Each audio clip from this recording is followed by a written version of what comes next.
কওমি অঙ্গনের এক ভাই আলী হাসান ওসামা দেখলাম জমিনে দিন প্রতিষ্ঠার এই আন্দোলনে শরিক হয়েছে। আমরা সাধুবাদ জানাই, আমাদের মাঝে কোনো হিংসা নাই, বিদ্বেষ নাই, রেশারেশি নাই, আমাদের দরজা উন্মুক্ত।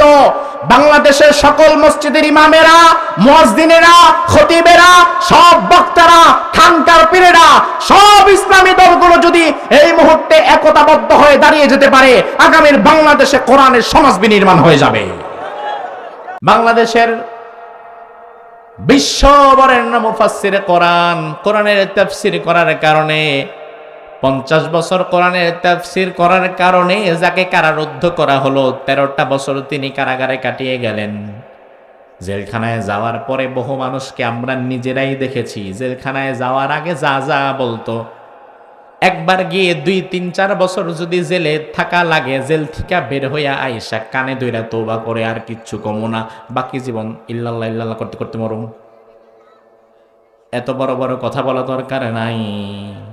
কিন্তু আমরা ওই মুফাসসিরকে দেখেছি 50 বছর তাফসীর করার পরে যখন জেলে গিয়েছে, হাজার অফার তাকে করা হয়েছে, তিনি কোনো কথা শুনেন নাই, কোনো অফার তিনি গ্রহণ করেন নাই। বরং তিনি জেলখানার বাহিরে যেমন কোরআনের পক্ষে কথা বলতেন, জেলখানার ভেতরে গিয়েও কোরআনের পক্ষেই অবস্থান নিয়েছিলেন।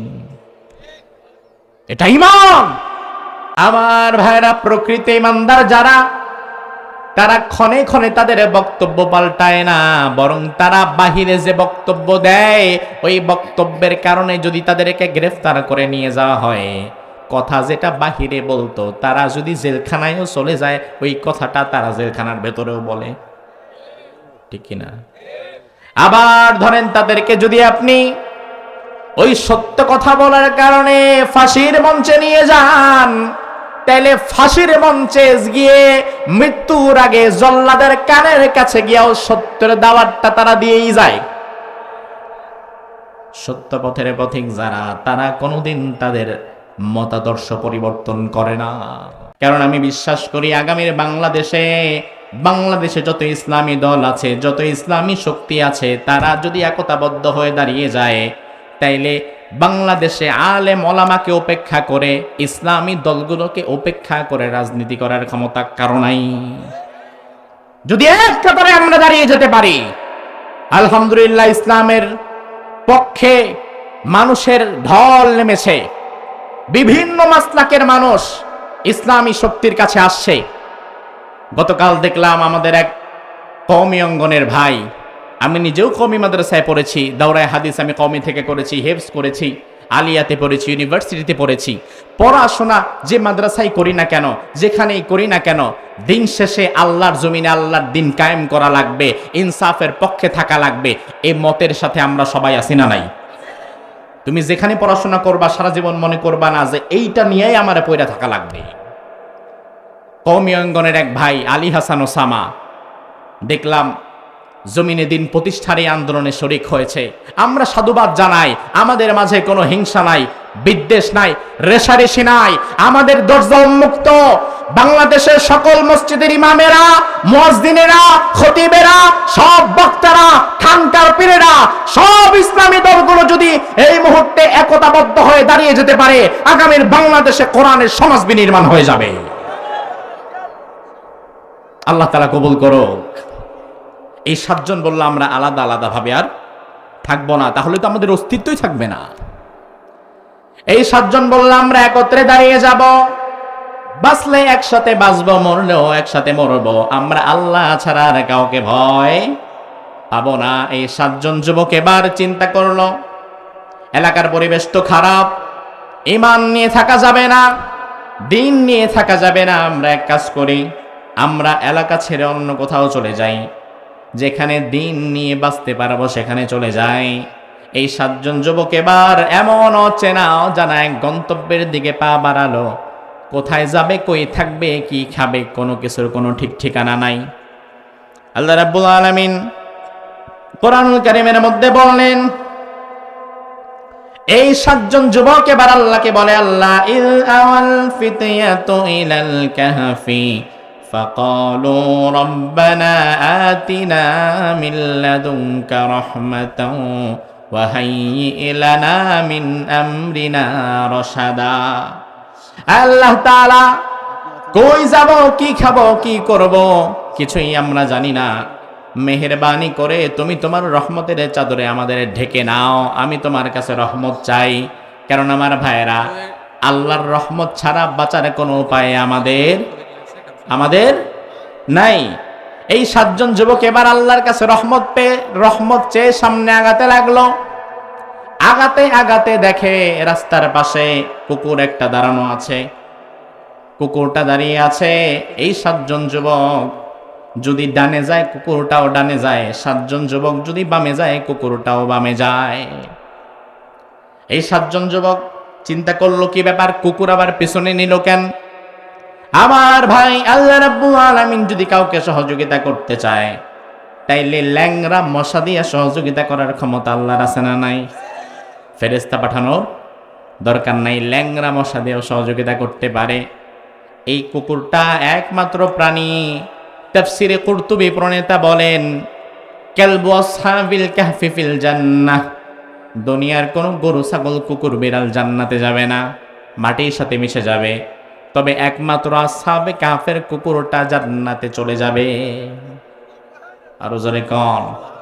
বর্তমানেও এমন কিছু মানুষ আমরা দেখছি, কোরআন সুন্নাহর হক কথাগুলো আলেমেরা যেন নির্বিঘ্নে বলতে না পারে, এজন্য আলেমদের মুখের উপরে বাধার সৃষ্টি করে। কারণ তারা ভালো করেই জানে, কোরআন সুন্নাহর সঠিক কথাগুলো যদি আলেমেরা নির্বিঘ্নে প্রচার করে দিতে পারে, থামানো যদি না যায়, তাইলে আমাদের ধান্দাবাজি আর চান্দাবাজি রাজনীতিও তো আর টিকবে না। আমার ভাই লক্ষ্য করেন, আল্লাহর হাবিবের দাওয়াতকে ব্যাহত করার জন্য মক্কার কাফেররা পরামর্শ বোর্ড গঠন করলো কিভাবে আটকানো যায়। এমন একটা প্রশ্ন মুহাম্মদরে করতে হবে যেই প্রশ্নের জবাব মুহাম্মাদের জানা নাই। মুহাম্মদ যখন আমাদের সেই প্রশ্নের জবাব দিতে পারবে না, আমরা পুরা মক্কায় এলান করে দিব, মুহাম্মাদের কাছে আর কেউ যায় না, সে কিচ্ছু জানে না, জানলে আমাদের এই প্রশ্নের জবাব দিতে বলো। এমন একটা কঠিন প্রশ্ন তারে করা লাগবে। তবে এত কঠিন প্রশ্ন আবার মক্কার মুশরিকদের জানাও ছিল না। তার কারণ তারা দেখে আমরা যা জানি না তাও মুহাম্মদ জানে, আর যেটা জানি ওটা তো জানেই। মক্কার কাফেররা চিন্তা করলো এভাবে হবে না। প্রাচীন আসমানি কিতাবের জ্ঞান যাদের ছিল, ইহুদি খ্রিস্টানদের বড় বড় আলেম যারা, ইহুদি পণ্ডিত যারা, যাদের কাছে তাওরাতের জ্ঞান ছিল, ইনজিলের জ্ঞান ছিল, জাবুরের জ্ঞান ছিল, এমন লোকদের কাছে গিয়ে কঠিন কিছু প্রশ্ন আগে শিখে আসা লাগবে। এরপরে ওই কঠিন প্রশ্ন করে তারা আটকাইতে হবে। নিজেদের জ্ঞান নাই, আরেকজনের কাছ থেকে ধার করতে হবে, তারপরেও আটকাইতে হবে। এই চিন্তা থেকে মক্কা থেকে 2 জন কাফের ইহুদি আলেমদের কাছে গেল। উকবা ইবনে আবু মুআইদ, নজর বিন হারিস, এই 2 জন ইহুদি আলেমদেরকে খুঁজে বের করে তাদের কাছে গেল, তাদেরকে হাদিয়া তোহফা দিল, দিয়ে বলল আমাদেরকে কঠিন জটিল আজগুবি এমন কিছু প্রশ্ন শিখিয়ে দেন যে প্রশ্ন মুহাম্মদকে করলে সে আটকে যাবে, পারবে না। আর তখন আমরা মক্কায় খবর ছড়িয়ে দিব যে মুহাম্মাদের তো এই প্রশ্নের জবাব জানাই নাই, ও কেমনে নবী হয়, তার কথা তো মিথ্যা। এমন কিছু জটিল কঠিন প্রশ্ন আমাদের শিখিয়ে দিতে হবে। ইহুদি আলেমরা বলল ঠিক আছে, আমরা আসমানি কিতাব ঘেটে ঘেটে জটিল কঠিন 3টা প্রশ্ন খুঁজে বের করেছি। এই 3টি প্রশ্ন তোমরা যে ব্যক্তি নবী দাবি করে ওই মুহাম্মাদের কাছে কি করবা। যদি দেখো যে সে উত্তর দিতে পারে নাই, তাহলে ধরে নিবা সে ভণ্ড, প্রতারক, মিথ্যেবাদী। আর যদি দেখো সে উত্তর দিতে পারছে, তাইলে কিন্তু ভয়। তার কারণ এই প্রশ্নের উত্তর দেওয়া প্রমাণ করবে সে সত্যিকার অর্থে প্রকৃত নবী। আর উনি যদি সত্যিকার অর্থে প্রকৃত নবী হয়, তাইলে তোমাদের মতামত এবং তোমাদের মতাদর্শ আর টিকবে না। আমার ভাই, সত্য বিষয় কিন্তু জীবনে কোনোদিন 2টা হয় না। মিথ্যার হাজারো রূপ থাকে, কিন্তু সত্যের রূপ একটাই। সত্যের রূপ, সত্যের রূপ। আপনি যদি মিথ্যা কথা বলেন তাহলে মিথ্যা কথা সকালে একরকম হয়, বিকালে আবার আরেক রকম হয়, কালকে আবার আরেক রকম হয়, কারণ কথা তো মিথ্যা। আর কথা যদি সত্য হয়, আজকে যেমন কালকেও তেমন, 10 বছর পরেও যদি জিজ্ঞেস করা হয় ঠিক একই রকম, ঠিক কিনা? ইয়াহুদি আলেমরা বলল 3টি প্রশ্ন শিখিয়ে দেই। এই 3টি প্রশ্ন যে লোকটা নবী দাবি করে তার কাছে গিয়ে তোমরা করবা। কোন 3টা প্রশ্ন? প্রথম প্রশ্ন হচ্ছে, যে ব্যক্তি নবী দাবি করে তাকে জিজ্ঞেস করবা, ওয়ায়াসআলুনাকা আনিল কাহাফ, আসহাবে কাহাফ কারা ছিল? কোন সেই যুবক, তারা কতজন ছিল? কোন সাম্রাজ্যের অধিবাসী ছিল? কতদিন তারা গুহায় ঘুমিয়েছিল? তাদের ইতিহাস কি? এটা জানতে চাইবা। আল্লাহর নবী হওয়া ছাড়া এই জটিল ইতিহাস আর কেউ জানবে না। 2 নম্বরে, ওয়ায়াসআলুনাকা আনিল করনাইন, যুলকারনাইন কে, তার ইতিহাস কি সেটা জানতে চাইবা। এই জটিল ইতিহাসটাও আসমানি কিতাবের জ্ঞান যার কাছে নাই, সে ছাড়া কেউ বলতে পারবে না। আর 3 নাম্বার হচ্ছে, ওয়ায়াসআলুনাকা আনির রূহ, মানুষের যে রূহ মানুষকে চালিকা শক্তি দান করে, হাত নড়ে, পা নড়ে, মুখ নড়ে, চোখ নড়ে, কথা বলা যায় কেন? তার কারণ ভেতরে রূহ আছে দেখে। রূহটা যদি চলে যায়, হাত আছে, পা আছে, চোখ কান নাক সবই আছে, তবে আর আগের মতো কাজ করে না। তাহলে রূহ কি জিনিস যেটা থাকলে মানুষের হাত পা নড়ে, কথা বলে? কি এমন জিনিস রূহ যেটা না থাকলে মানুষ আর চলতে পারে না? এই 3টি জটিল ও কঠিন প্রশ্ন তোমরা মুহাম্মদকে করবা, দেখো সে উত্তর দিতে পারে কিনা। মক্কার কাফেররা এই 3টি প্রশ্ন লুফে নিল। পরদিন সকালবেলায় বিশ্বনবীর দরবারে মক্কার কাফেররা চলে গেল, গিয়ে বলল, মুহাম্মদ আপনারা বলেন সাল্লাল্লাহু আলাইহি ওয়াসাল্লাম। বলল, মুহাম্মদ এদিকে আসো, 3টি প্রশ্ন আমরা নিয়ে এসেছি তোমার জন্য, উত্তর দিতে পারবা নাকি আগে বলো। আল্লাহর হাবিব বললেন, কোনো সমস্যা নাই, কোন 3টা প্রশ্ন আমারে জানিয়ে দাও। মক্কার কাফেররা বলল, আগে বুঝে শুনে বলো, উত্তর দিতে পারবা কিনা বলো। উত্তর যদি দিতে না পারো তাইলে আমরা বুঝবো তুমি মিথ্যাবাদী, ভণ্ড, প্রতারক। আর উত্তর যদি দিতে পারো তাইলে আমরা সবাই মিলে ইসলাম গ্রহণ করে ফেলব।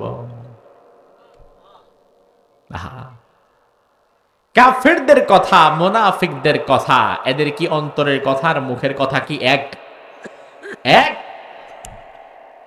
আমাদের সমাজেও দেখবেন কিছু মানুষ আছে যাদের মুখের কথা আর অন্তরের কথা এক না।